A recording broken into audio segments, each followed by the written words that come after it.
Is that the high sign? All right, all right. That's the high sign, folks. So that means they're going nuts. I'm Brent Leary. I'm Paul Greenberg. And I'm Nicole France. And we are the CRM players in this configuration for the very last time. That's so bad. Am I leaving? No. Did you kick me out? What happened? Is it still the players without you, Paul? I don't think it is. Nah, that would be kind of weird. And wait, well, the show has officially begun because there he is. He said, I don't know what the heck that is. What language would that be? Is that like Icelandic or something? I mean, I don't know what the heck that is. I usually end up going to Google Translate. All right, Sven. So you got to tell us what language that was, because you stomped all of us on that one.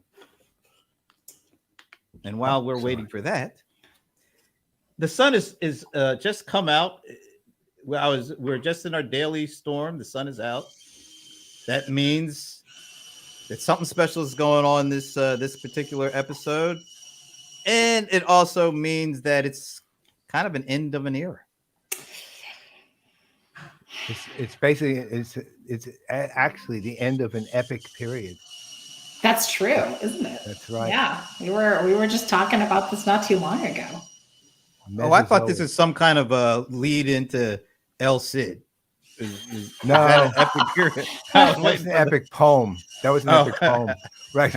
This is an epic period, like epic, EPOCH, not EPIC. Oh, like Mesozoic era. It might have felt like an eon, but it was really only an epic. Ooh. So yeah, eons to epic. Or it could be an era on the side of at the size of like the Pleistocene or the Mesozoic. I mean, like a big. Speaking of Mesozoic thing, although this really doesn't have anything to do with Mesozoic. What's that sound? Is you got somebody doing work over there? Oh yeah, yes. Sorry. There's always something going on here. Fitting ending. I know. Because you're not in your normal place. No, right? I'm in Big Bear. So to be fair, we have stuff going on in both places. It's just a question of at what moment in time. So that's right. Yeah, it's a matter of which drill and which saw we're going to hear. Exactly. The painting is typically quieter. It's got to be said, but.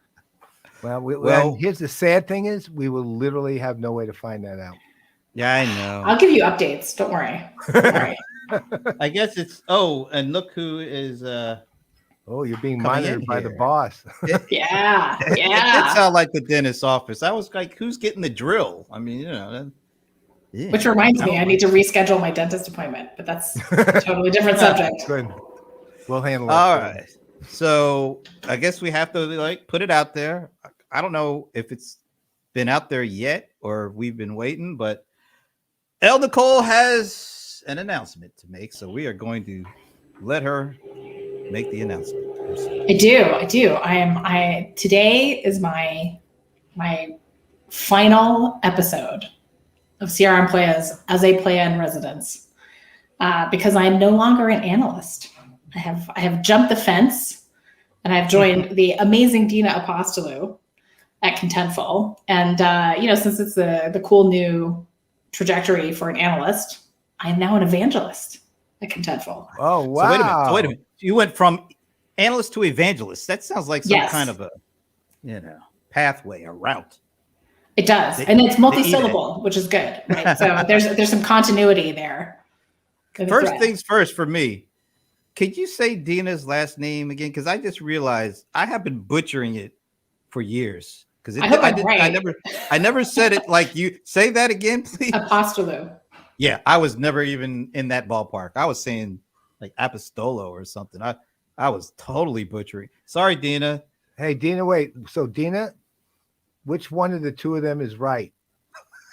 Yeah. You can. You're here, so you can answer. Wait, Paul? How do you say it? How do you say it? I'm not saying anything. I know how I'm saying it. I'm waiting to see what Dina says. That's why I'm not stupid, man. I was somewhat trained by a reason.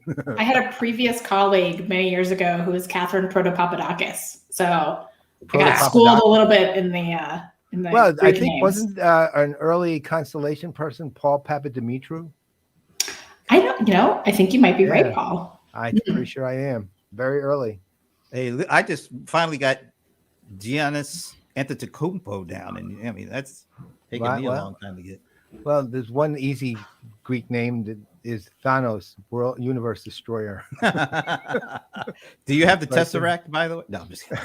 I've got 2 or 3 of them. We saw them on the happy hour yesterday, actually. Right. All right, Dina, we're waiting. Dina, we're not going to actually let the show move forward until we need the verdict. Yeah, I'm not going to say her last name again until I. Brent said Apostolou, and Nicole said Apostolou. Dina, which one is correct? Dun, dun, dun, dun, dun, dun, we're just sitting here waiting. Dina, we got time to kill. I mean, I know this is a show about nothing. Nothing in particular, right? So, Sven, I know you want to weigh in on. I think Dina's. He'll just say it's Swedish again. I know. I was going to guess Swedish, by the way, but I wasn't sure. Well, I actually looked it up. Kompisar means buddies. Wow. So the only answer we got from Dina still is it sounds like the dentist. She's still at the dentist office. Right. Maybe she's getting. I know she's actually driving back to Seattle, right. So it might be an issue of dropped connection. All right, we'll move on. We don't do texting and driving or anything. Exactly. We're not going to let Nicole go back to contentful until you answer. She's going to be officially kidnapped on the show and on here for good. We're never going off the air until you do this. Yes, I got to know her connection dropped. That's right. So we'll have to have a follow up where we confirm the correct. Absolutely. So right now, I'm just calling her Dina A. Dina A. So I know what it is. All right. So tell us. There it is. She's back on. All right. Okay. So now, Dina, you tell her what we need her to do. All right, Dina. So Nicole pronounced your last name Apostolou. Brent pronounced it Apostolo. Who's right, or at least closer? I think it's Brent. I still think, Paul, you should have put your name. Well, I know. See, the problem is I pronounced it originally the way Nicole did, and then the way you did, right? So, right, maybe it's an evolution. It's an evolution. It's a definition of like your closeness of relationship to I was Dina. at a Microsoft meeting when she was still there, where someone said Apostolo, and I thought, I've been wrong all this time. So you might have heard me say it. Brent is right. Yeah. Okay. Yeah. Bravo, Brent. Yeah. All right. There it is. Okay, I feel better. I was going to say, because I know in Italian too, it's the penultimate syllable that gets the emphasis. So, yeah. Penultimate. Oof. Yeah. Okay. So, well, wouldn't the penultimate be pronounced penultimate? Or as my dad used to say, you put the emphasis on the wrong syllable, Brent. Right. That's what that's what my parents used to say, and I'm sure when we all get old, we'll say that too. Yeah. Yeah. Well, what this definitely proves is that Dina really wanted you to come and work with her because she was willing to put up with me just butchering her surname. Yeah. How many years could that have been of you saying that? Well, I guess the real thing is I've never really had to directly address Dina with her surname. So hey, there we go. See, I had gone to Brent's when I heard Microsoft people pronounce it the way he did. Right. So I stopped mispronouncing it. There we go. Okay. Yeah, here we go. Here's the real question from Sven. Oh yeah, here it is. Good old Sven. He's always there. Sven, that is not that difficult. Really. I can guarantee you. Now, I will say this. It does get misspelled often enough. Like I once, many years ago, was on a TV show. I was literally being interviewed. And they spelled it Cremburg. Oh, okay. No, I was on a news show that didn't do the first thing you learn when we were in journalism school. The first thing you learn is get the spelling of the name right. Yep. That's literally it. Right. And this is a news show run by reporters and journalists who literally had my name spelled wrong. If you had gone on 60 Minutes, I bet that wouldn't have happened. No, I think you're right. Nice. By the way, 60 Minutes, still a great show. I mean, it's been going for a long time now. And I know. That's what we're aiming for. About. I like it. I think it's a good mark to aim for. We're at for 12, sure. And we're you at know, 12 minutes. they do have people going off and on too. Exactly. It's Exactly. been on long enough so that most of them died. Right? Most of the original people died on that show already. Morley Safer's kidding? gone. Yeah. Andy Rooney's gone. Mike Wallace. Mike is gone. Wallace. is gone. I mean, there's so many people who are not there anymore. This is taking great a show turn nonetheless. for the morbid. All I of a know. sudden. I don't know why. All right, so tell us why you wanted to go to work with Dina at Contentful. Well, I mean, it's like, who wouldn't? First of all, I mean, of course you got to say obvious. that because you know she's like listening. But no, but it's also true. Well, I'll tell you, it's a combination of things, and every now and then you come across a situation, and nothing in life is ever perfect, but every now and then you find yourself with an option that is just so great you can't help but jump at it, and that's really what I feel like this has been. And I say this, I'm almost 2 full weeks in. So, I've had a little bit of time on the inside now. It's been over for a week and a half. Yeah, exactly. You know what? Maybe, can you tell folks what Contentful does? What Contentful does? Yeah. Well, there might be some folks out there that might not know. So to a large extent, it's in the name. Contentful is a content platform. So in this wonderful world of headless content management systems, what Contentful is really trying to do is take it, nice, Esteban, is taking it that step further. So as a company, the software is really trying to create a platform for managing content across anywhere that it's being displayed, and providing the framework and the management tools to do that as effectively as possible for the people who are actually creating the words and images that go into that content, and also for the developers who are doing all of the design work to actually determine how and where this stuff gets displayed. So it's really a new wave kind of approach to managing what used to be web content and is now kind of everything everywhere you can imagine, with new places being added all the time. And to me, what's appealing about this is, aside from obviously getting to work with Dina, which is in a whole separate category on its own, I think it's a really interesting problem to try to tackle, because we're still really trying to define how to even think about this challenge as businesses, because it's evolving so quickly. And, it's the classic challenge that I think we face as humans. We create these mental models for ourselves.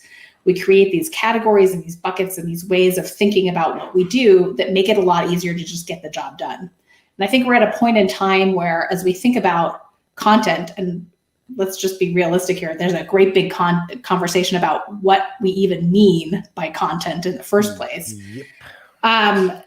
Then we get to how we're actually trying to figure out what it is, how we manage it, where it goes. You think about all the form factors that we have. Nothing is just a website anymore. And is it a website? Is it a web app? Is it device dependent? Are we talking about stuff that is on consumers' devices? Are we talking about digital displays? And where are those digital displays? And what's going to come next? I mean, there are so many different ways and places in which companies are trying to communicate, sometimes very directly and sometimes more indirectly, with their customers and with the world. And what Contentful is trying to do is provide not just a different set of tools for managing that as easily and effectively as possible, but also kind of changing the mental models that we use to think about how we even conceive of the work of doing that. And that's really, to me, what became a really interesting part of the job that I've taken on as part of Dina's team, which has helped to try to articulate that thinking and help to redefine what some of those mental models are. Because really, we're not just talking about how great your website is or how great your digital experiences are. What we're really starting to get into is, what do we define as the work that companies are doing to make all this stuff happen? Who does the work? What are those roles? How do they work together? What do these different teams do? And I think at the same time, there's an aspect of, really trying to fundamentally question the way we've done things, in some cases for many, many years, and determine whether there's a better way of doing it that's going to be more well suited to the kinds of adaptation and evolution that we really need as businesses to be effective going forward. So that's my very long-winded answer, Brett. One thing that I think people are kind of wrestling with, since it's a term used for other things besides content or CMS, is headless. Yeah. Why don't you dig in a little bit and tell people what that even means? To me, it was, Ichabod Crane and the Headless Horseman. Yeah, right. Yeah, with your jack-o'-lantern under your arm. Yeah. Exactly. You can have. Is it Ichabod or Ichabod? I was always. I think it's Ichabod. I'm pretty sure about that one. I'm positive of that. But so the headless definition is really about decoupling where content gets created and managed and where it gets displayed. So old school web content management systems particularly were integrally tied to the website where content was being displayed. And the whole point of headless is separating those things so that you can manage this content and have it be adapted to different form factors and different constructs. And it's neutral in terms of which kind of programming language you're talking about. And it's also neutral in terms of where it's actually getting displayed. So this is kind of like your universal connector, if you will, that you can plug into any sort of front-end display. And again, that spans everything from, smartwatches, mobile devices, websites, web applications, digital displays. I'm sure I'm missing stuff, but I can't think. Oh, actually, think about even things like Alexa, Paul. I mean, you're still actually presenting content. It's just audio content. It's not necessarily visual content. All of these things are the outlets, and headless content management systems give you the opportunity to manage across all those different kinds of devices, including many that we haven't necessarily seen emerge in the market yet, or maybe haven't even conceived of yet, that we'll eventually need to support as well. So I have a question that kind of goes to indirectly to your past role in combination with your current one, in broad sense. So we're looking at new ways to create content. We're looking at new ways to distribute content, and we're looking at new ways to consume content. When I say new ways, some of them are not even that new anymore, but they're, let's say, relatively fresh.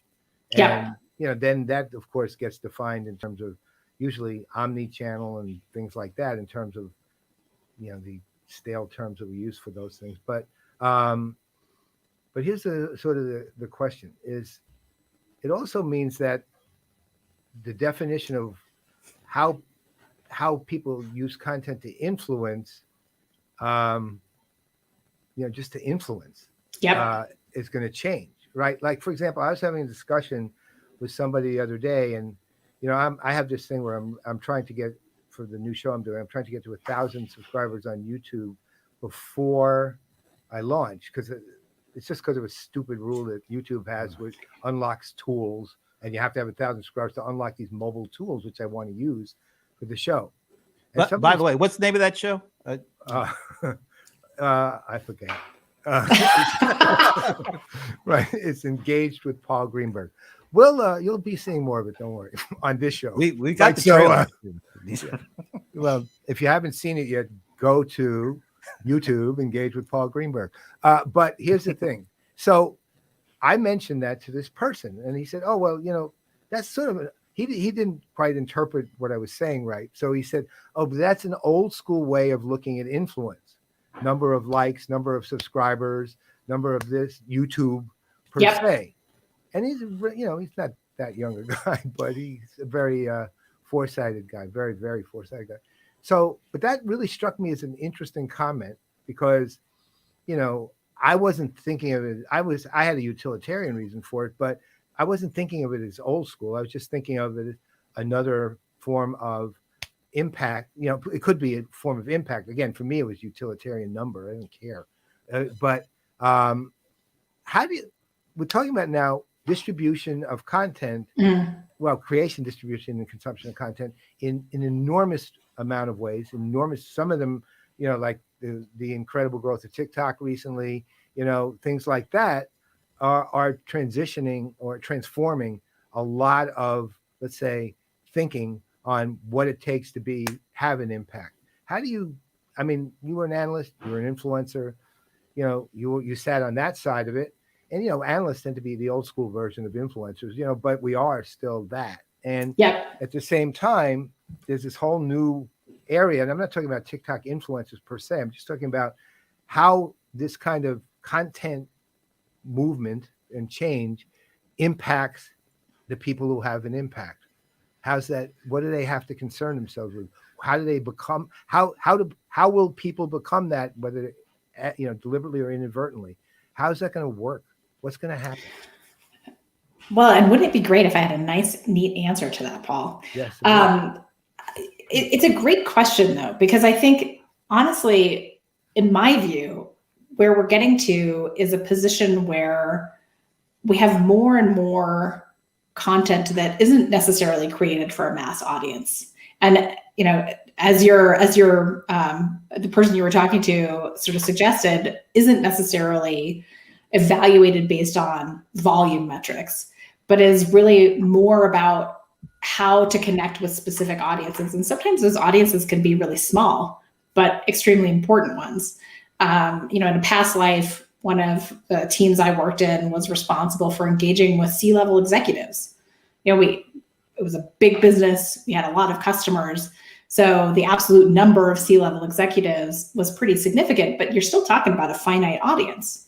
And the main objective was building some connections with those people based on our thinking and our views of what was going on and what the key trends were and what mattered about them in a way that was relevant to them and their businesses. So that was very much about the quality of interaction and the quality of conversation and really influence, rather than the number of people we were reaching per se. It was not a mass audience kind of approach. And I think that is increasingly important. And there are times when hitting a lot of numbers of people, large numbers of people, is absolutely the goal. But in many cases it isn't. And I think where we're increasingly getting to is understanding the difference, understanding where and why those differences exist, and having the tools to manage and measure for those different kinds of objectives and audiences as well. So I think it's really a recognition that one size does not fit all. And I was thinking about this earlier today, Paul, kind of the mix between user-generated content and kind of corporate created content. And I don't necessarily mean that in like the great big Super Bowl ad kind of corporate way, but stuff that's created by a business with intention. And I was thinking about Spotify. You think about Spotify has artists who are professionals who are creating music.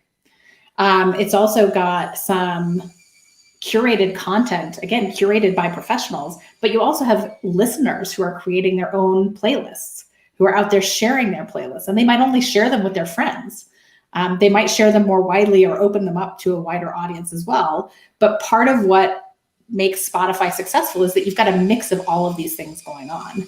And it's that mix of professional, corporate, and user-generated content that I think, starts to make us think very differently about this question I raised a little earlier. What is content, and who is it for, and where do you use it, and where is it best used? All right. I'd like to take this time to introduce a couple of folks in this.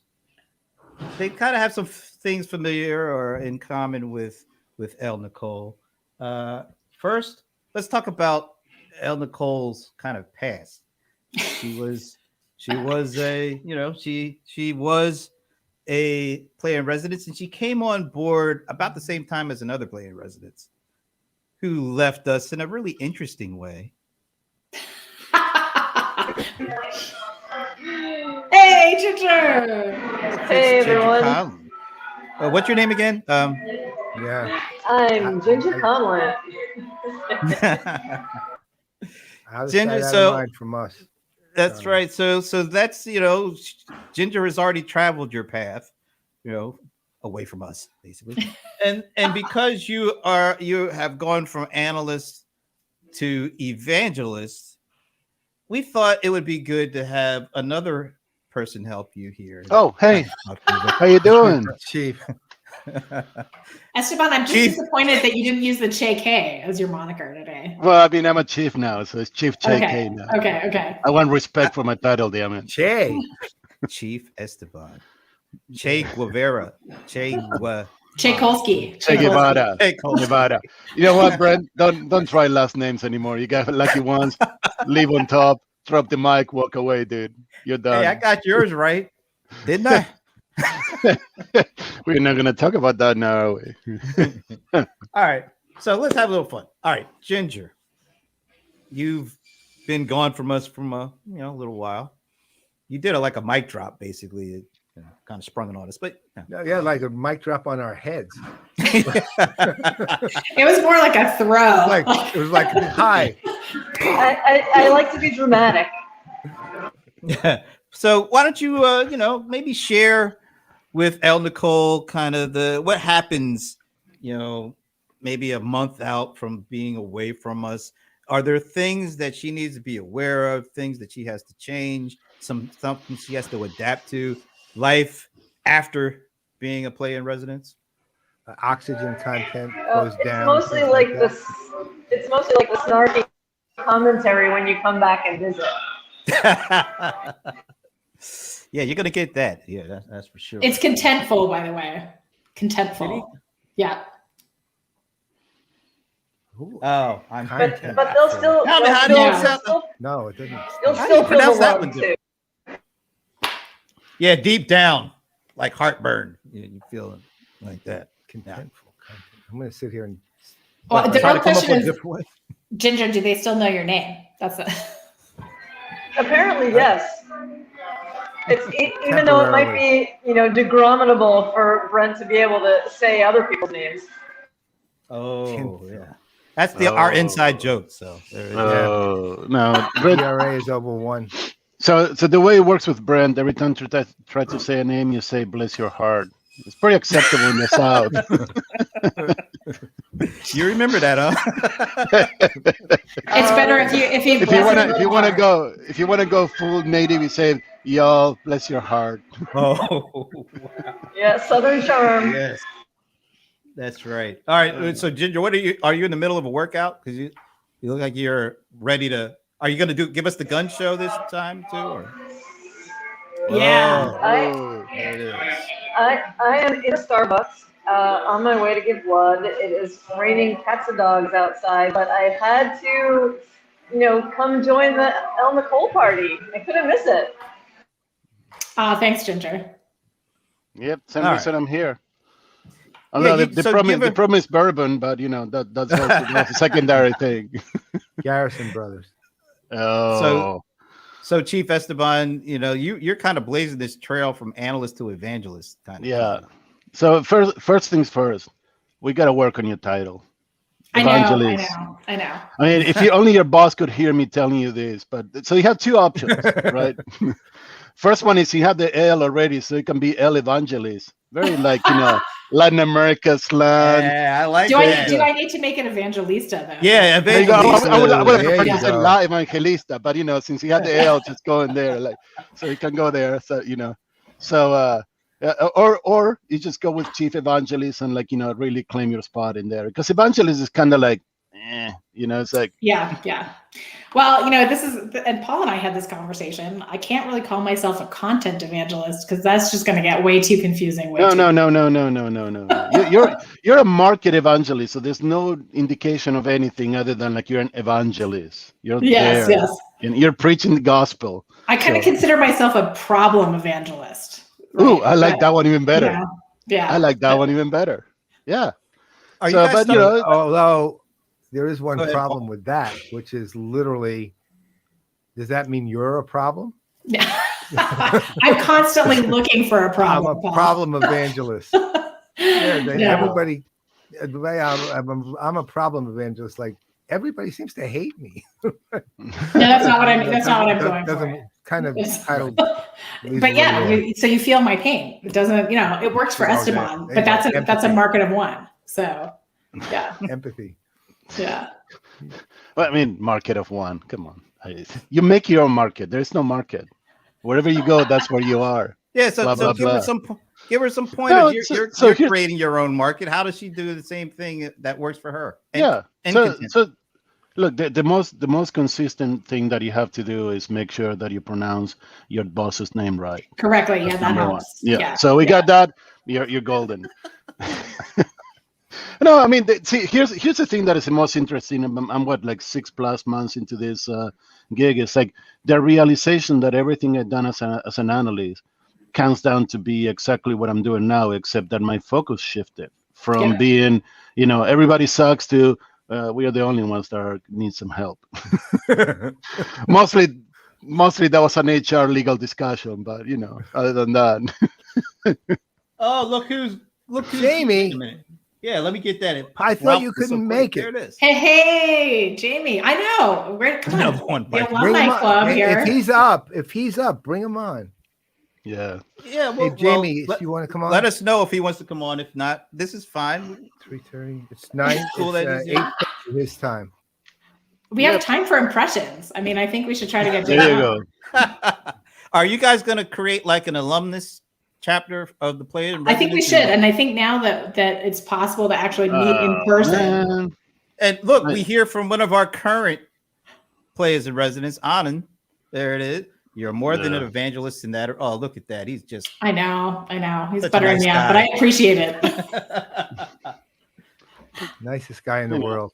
I had to say that the nicest thing that happened in the last decade was John Tashik decided to bring former washed out analysts like me into companies. So that created the opportunity for other companies to say, hey, we need to match that. And here I am. Hey, there's 3 of us in screen right now, thanks to John. So I know. Yeah. Started a trend, the evangelist factory, exactly. The evangelist factory. Yeah. Hey, Brent, it's another time for the evolution of our corporate narrative, it looks like. Yeah. Good old Alan. Especially given that CRM is a dead technology, you might as well change the name. Hey, remember, Paul? The infamous CRM is dead marketing program from at the time Infusion. Infusionsoft. Yeah. I wrote a paper for Gartner in 2004 that said CRM is a 4-letter word in most companies. So well, it hasn't improved. Still a 4-letter word for the most part.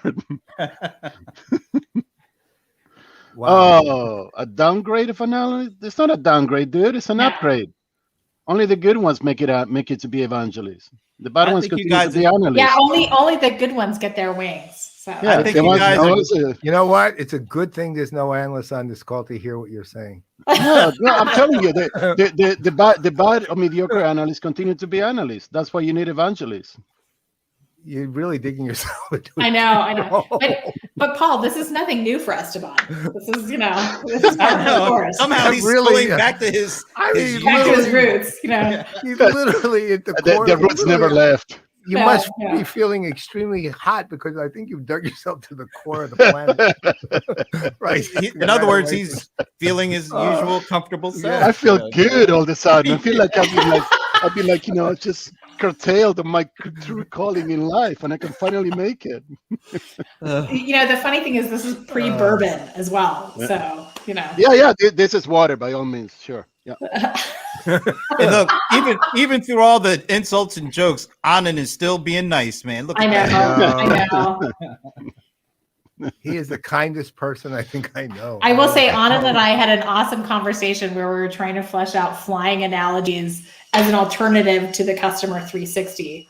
So that was fun. More on that coming. We're not having that conversation because I'm sure somebody from legal is watching. I'm not allowed to use those terms in public anymore. So. Hey, Ralph, whenever you post in different languages, you have to post a translation for us. He did. It's above, actually. That's above. Wait a minute. Really? No, it's a different word. I don't know. It's a different word. Sorry. Heiligenschein. Chief Hail Maker. Hellmaker. That sounds like you, Chief Hellmaker. That would be a good one. I've been called trouble rouser. Trouble rouser. Don't you mean rabble rouser? Yeah, You are the something like that. rabble, and you do rouse them. There you go. Rabble. That's You're the rabble rabble, not the rebel. I've been called many. I've been called many things. Only remember the good ones. Yeah. So the true question here becomes, Brand, Paul, are you ready Okay. to become evangelist? Yeah, I know. Oh yeah, right. I'm ready As to soon as get the- out of this as soon as the- industry As altogether. soon as the Rams hire me, I'm there, man. I love it. Oh, look at this, Mr. Mitch. What Mitch, did you Mitch, watch? I don't know Yeah. if you got in early enough to hear that it's a show about nothing. That's right. This is literally that. This is the Seinfeld episode, right? Just so you know. Well, So- it is a show about something. It's about Nicole leaving us. That's So this I'm using Google Translate, and you do not want to see what it defines Heiligenschein as. I was trying to do that, but You really don't. man. Anand is like He's on. Anand. That was Nicole. That was Nicole's signing bonus, dude. There you go. Yeah. That's why There it is, Jesus. that's what they were looking for funding. Yeah, there you go. the Wow, evangelist and evangelist. I'm wow. So the big question is, how soon are you going to come back as a guest, Nicole? Oh yeah, no, that is a great question. So Ginger, you beat me to that one because the bomb drop, mic drop. You got your first appearance on your departure. So I'm gonna have to work on that. Well, Now, truth be told, Ginger was on not that long after she left. that's right. That's true. Yeah. So that All right. means you had to come back. You had to come back for your own show where you get to spread the word on content evagelism. By the way, we let this one go. Comes back with Dina. Look what Mitch said. Yeah, wait, why you give Mitch airtime, dude? Seriously. Because I follow Esteban on Twitter was funny to me. That is funny. Okay, I am going to. Hey Mitch, Look at that, I told Genesis you're the customer. I did tell Hey, him. I'm always nice. I've always been nice to Mitch. We even have like a smiley picture together from some conference. Well, that proves it pretty right much the there. way- Yeah, Exactly. my that's the picture. way that's Yeah, the way you it's- describe every picture of every conference ever. It's captured. Oh yeah, we have a for all smiley picture from eternity. some conference. I'm That's just gonna say the fact that you're nice, it kind of doesn't allow you to be a good evangelist. You may want to revise that part. Okay, I'll be nice from now on. Sorry. I I don't don't know, believe that for a man. second. I don't believe No. that because I've seen No. you smile more since you've been an evangelist than you did in the I'm- previous decade, man. Look, I'm doing extremely well. We're doing a fantastic job, and we're really starting to make an impact. And That I is moved to a actually new what an team. evangelist would say. Yeah, I moved to That is literally a what new an team. evangelist would say. Well, but the only thing is, Paul, honestly, knowing Esteban as we all do, I will say I give him credit here because his ability to bullshit is incredibly limited. So I think he's actually telling the truth. Wow, I could that is sort of lie the to you. No, I gotta say, wait. That is actually one of the nicest backhanded compliments I've ever heard. Oh, that's because you haven't been to dinner with Nicole. Then that's like that's a hello. It goes from there. No, but actually, it talks. You wanted me to give Nicole some advice, and the advice is like make sure that you understand that this is a long journey. It's nothing that's going to impact contentful in the next 6 months or maybe even a year. It takes time to find the narrative and to when Vala was here for the show, he did a great a great job differentiating narratives and stories. Right, the narrative is ongoing, the story is finished.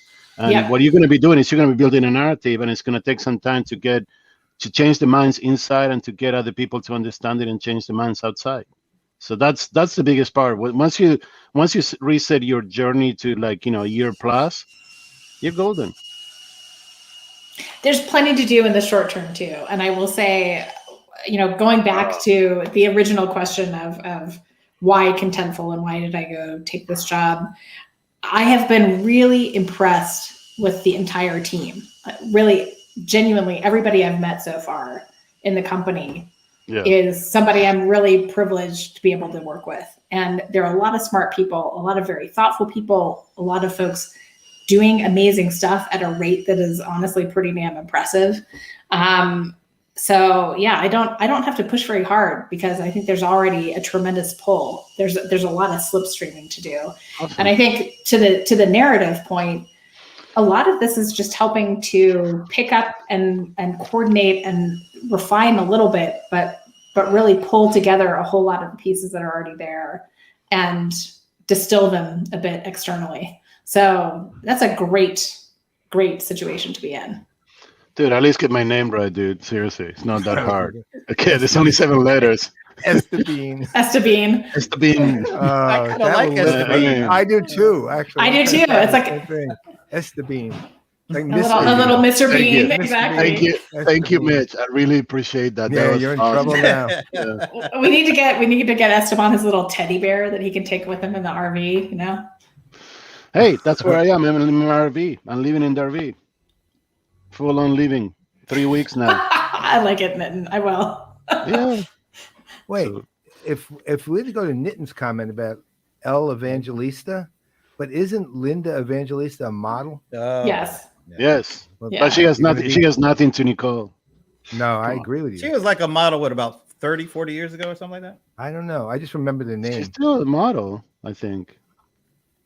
Probably, yeah. Wasn't she also an actress in like one of those really good shows like Dynasty or soap operas or whatever? Wow, I have no idea. No, but we do remember Dynasty, don't we? The cheap version of Dallas, or as they called it in Britain, Dynasty.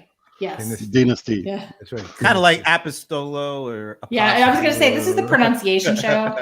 I'm just, I'm going to say it. It's too bad Holger's not on. Because he could talk to us about Einstein. I jump into the show when you're talking about models and soap operas. Here's the thing. That's exactly right. Whoever said that she was a model like 30, 40 years ago, she was born just a year before me. So I don't think it was 30 or 40 years ago, but okay. 30 years, absolutely. Come on, man. I know how old you are. Long enough. Take it. Yeah. Take it. I mean, 40 years ago, she was underage. So come on. I said 30 or 40. What was Denver Clan? It was Dynasty in German. Yeah. Denver Clan. Yeah, weren't they based in Denver or something? I don't know. Who is? That's right. Dynasty. Wait a minute. I don't know, dude. We should ask Nicole. Nicole has access to all the content in the universe, so we should ask her. She should be able to find it very quickly. So wait, let me ask you guys. But so do you think you guys are starting a trend, of analysts going from analysts to evangelists? Is there do you think it's a kind of a natural progression, a new natural progression to do that? I think so. My perspective, because I always have to go first, so of course. But my perspective is I think that the trend was started, but I think that what's happening is a better definition of the role versus, hey, you're very famous, come and make me famous by extension. Yeah. Can we take all the work that you've done over the last few years on understanding the market and the needs and the customers and the other vendors and all that, and help us craft a better narrative? That I think that's what's changing is the spectrum of that we actually doing versus what we used to do. Yeah, Josh, I like that. But no, I think you're right. It's interesting to me because I think that it's an extension of something a lot of companies have recognized, especially in the technology space where we all work, which is that, yes, customers want flexibility, but they want a point of view and they want a well-considered point of view. And as analysts, that's really our stock in trade. And I think it's taking those skills and applying it from a different perspective, as Esteban said earlier. And it's also applying that in a lot of different ways, sometimes at a very one-to-one scale. Bye, Anand. Nice to see you.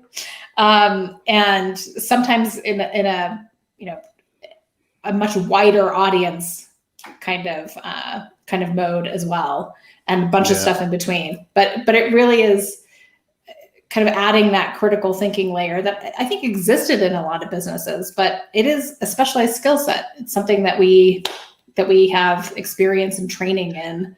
And I think certainly for me and Ginger and Esteban, it's pretty clearly the case that we have a real passion for the subject matter that we're doing it in as well. And Jesus is right. I mean, I still support the idea that the role of somebody who can understand the market very well and helps the company, embrace that into messaging and product and marketing and strategy and everything is critical. I mean, it's not just for vendors; it's for everybody.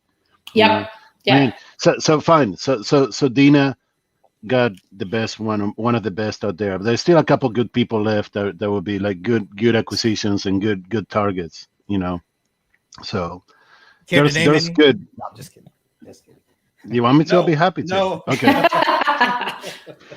I mean, Josh was pretty jealous on his comments there. I know that he kept saying he would never do it, but I'm just saying he sounded pretty jealous. So, He actually would be great at that. Yep. I'm serious. Josh would be fantastic at it. I mean, Nicole's former partner in crime, Liz Miller. Liz Miller, my God! yeah. If anybody who can get Liz Miller, no price too big. Although I take 10% of whatever they pay, but no price too big. I mean, there's some incredible people that understand the role. Oh, thank you, Joshi. Look what he wrote. I know. Yeah, we're not going to talk about that. We're not going to do that anymore. But it is true. I mean, and Esteban and I have talked about this a lot over the last several months too. I mean, this role is very much at least two-sided, right? You're absolutely out there externally with customers and with partners, but it's very much an internal role too, because everybody's got to be part of the same conversation and the same feedback loop. And we're very lucky in that we have access that a lot of people wouldn't otherwise. And it's our responsibility by virtue of that privilege to share the wealth and spread it around to the right places and make sure that the people who need to hear it as well. We just want to say a quick goodbye to Ginger. She has to run. Looks like she literally may have to run. So. I know, Ginger, so great to see you. You Thanks too. for stopping by.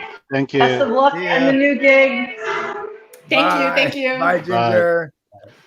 But you know what I mean, Brent, to correlate to what Nicole was just saying, the internal role of the evangelist is the main difference between the early people who did it and what we're doing. Where before the evangelist was a person who goes out there and preaches the goodness of the product or the market. I spend most of my time internally changing minds and aligning into like a narrative that will help us get to the right place, Yeah, Alan's got the bazillion-dollar question right there, which is that is literally how much you're getting paid, right? So here's the thing. Know? I have a methodology for measuring success, but that's a different course, and it's $149 a week just to get in and understand the metrics and define the success. That is funny, man. I know. I like being Kramer. I'm down with that. What? Actually, I don't think there are a ton of analysts who have become evangelists at all. I think you two are it. There's a lot of people who became evangelists from different roles, but not analysts. Not like analysts. Brian Solis. Brian's I mean, he was Brian, a researcher. Not really an analyst. Yeah, Brian was a presence in the universe before. He wasn't an analyst as much as an evangelist in training, But he did his research. He didn't do your kind of research, but he did research. Yeah. But he was not he was becoming an analyst. That was actually one of the reasons he was on the show. CRM Playaz, yeah. That was literally the reason the Playa-in-Residence got created was because it started for a conversation when Brian and I started talking about how he would become an actual, industry analyst, because he's been a thought leader for literally ever, right? And to your point, Esteban, a real presence. But he had never actually looked at vendors and started. That wasn't what he did. And we established this role literally because Brian brought that up, right? So ultimately, though, I'm thinking of some of the other people. I guess Tiffany Bova, maybe, Tiffany Ball She was was a an Gartner, analyst. she was a Gartner Yeah. analyst, Yeah. but her role was like going from external to mostly external. Though she's doing quite a bit of internal work Yeah. also. Yeah, But I'm saying so. yeah, She might I be mean the first one. Michael Maoz when he went to Salesforce, but he doesn't do almost any external No. engagement. He does And mostly Yeah. he's internal, strictly that. right? Yeah. I mean, I think, but I'm saying there aren't a ton of people who have actually gone from analysts to evangelists. Evangelist. I mean, Valo was what?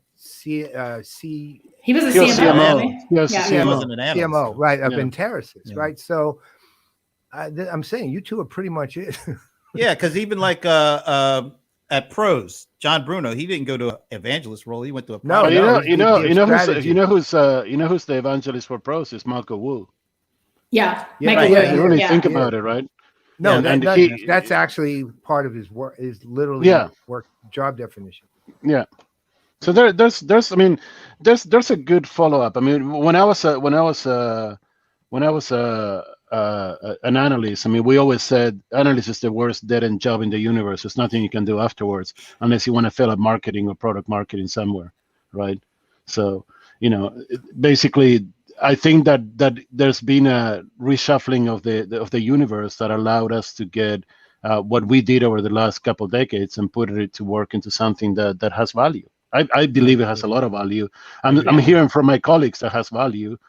Nicole will tell you in 6 months how much value she's bringing, and Dina will forever be grateful that she got Nicole in about 6 to 8 months. We'll check back If in. not already. Yeah. She's already. Wow. Pretty sure she's But right it- there now. It is. I will say it is. Speaking from a personal standpoint, it's a really interesting transition because as analysts, our incentives are really obviously to produce work that is meaningful and helpful for particularly enterprise customers because they're the ones buying and investing in the technology. And certainly helping technology companies to improve what they do and how they communicate about it. But it's still kind of detached. It's removed from the real kind of at the coalface need to help a company hone its message and figure it out and really grow. And so there's something I think really motivating and energizing about actually being in a business where it's not just a sort of academic or intellectual exercise, but it's right. really something that you have a very deep commitment to being part of, and it's visceral and it's really exciting. If you're, I mean, to answer Josh's question, right? At what point and for what direct reason? I mean, He's that's asking simple. for a friend, by the way. Yeah. So, but I mean, at what point and for what reason? Look, if you're a vendor and you're in a crowded, mature market with little way for differentiation, then you need to tell your story and your narrative better, and that's where the evangelist would help. That's what I'm doing. Nicole. And I'm the corollary to that, which is you're in a market that is growing really quickly, that's evolving and changing very quickly, and isn't necessarily as well defined as it ultimately should be. So how do you help to lead that process and drive it more quickly? Here's a summary of what Nicole just said. I'm sorry, La Evangelista just said and what I said. I mean, and the summary is like, don't go out and try to create a new freaking market, a new TLA, and a new thing that doesn't exist. Just define what you do better, build your niche, and stick to what you do, and like make money in what you do. What's the point of spending tens of millions of dollars convincing Gartner that like HXP is a new market or whatever the hell you want to call it, where you can just define what you do better and invest that money in going for like TikTok TikTok enterprise influencers to help you spread the word.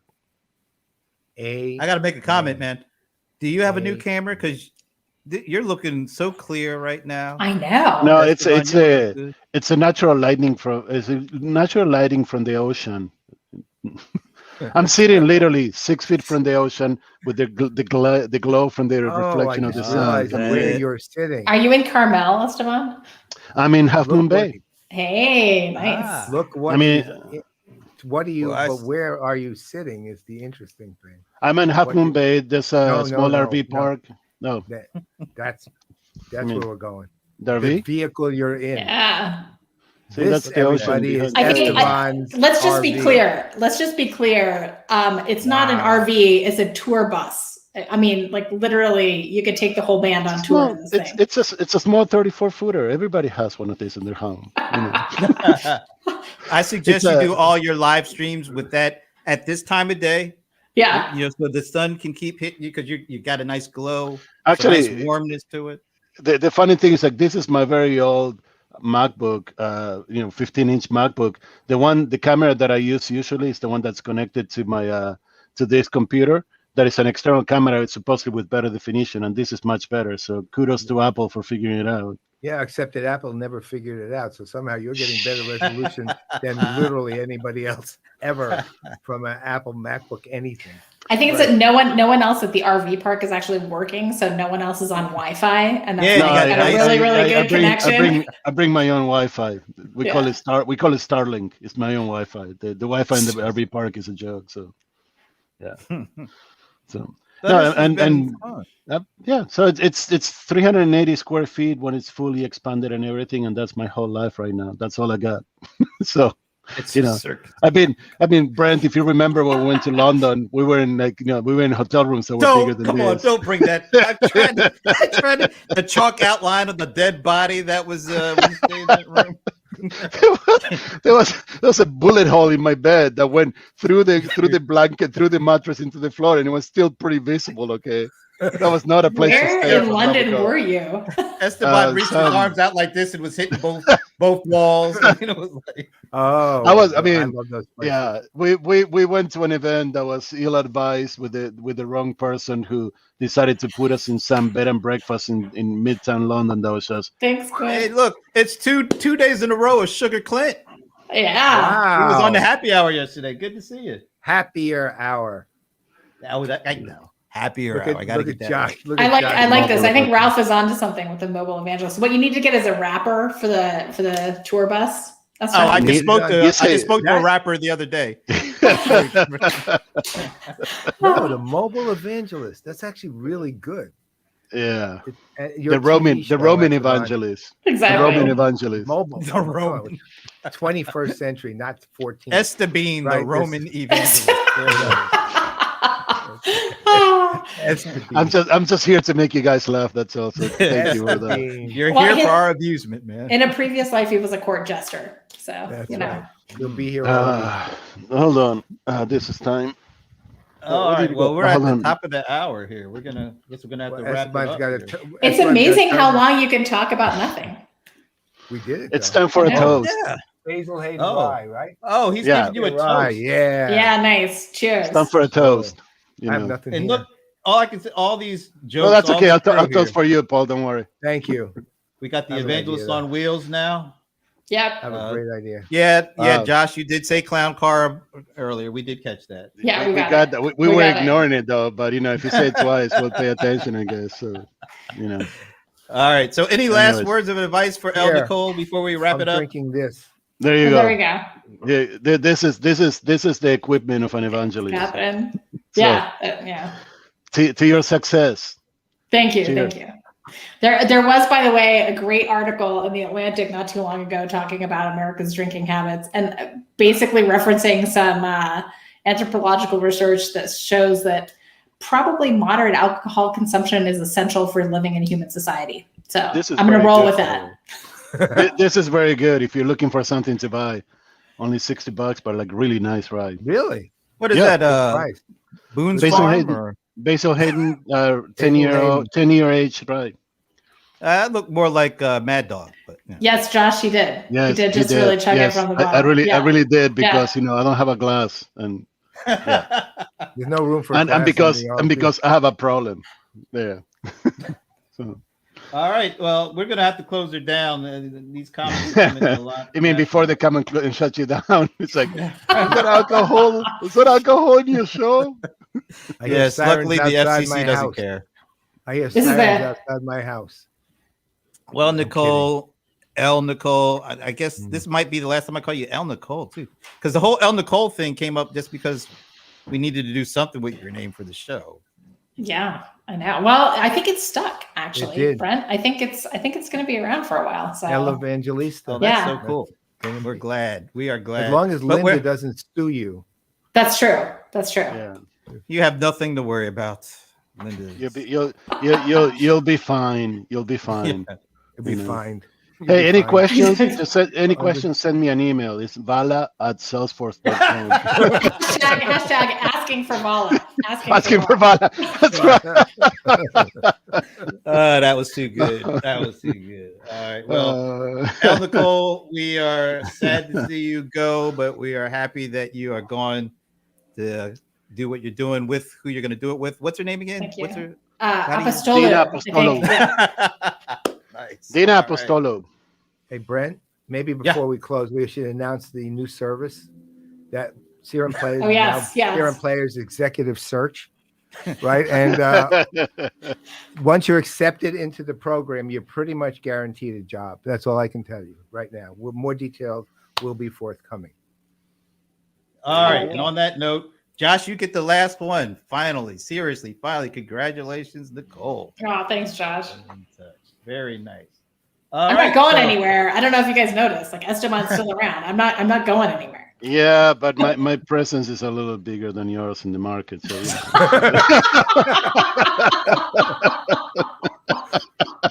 and on that note,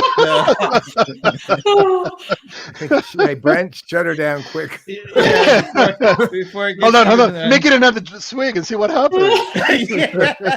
The after show starts at no. That's All right. We'll be on Clubhouse in 20 minutes for the after party. All right. So officially, on behalf of Chief Esteban, because these other folks will say their own, I am Brent Leary. I'm Paul Greenberg. And I'm, for the last time here, El Nicole France. And we are the CRM Playaz, and we will be, at least some of us will be back, next week. And in the meantime, use this.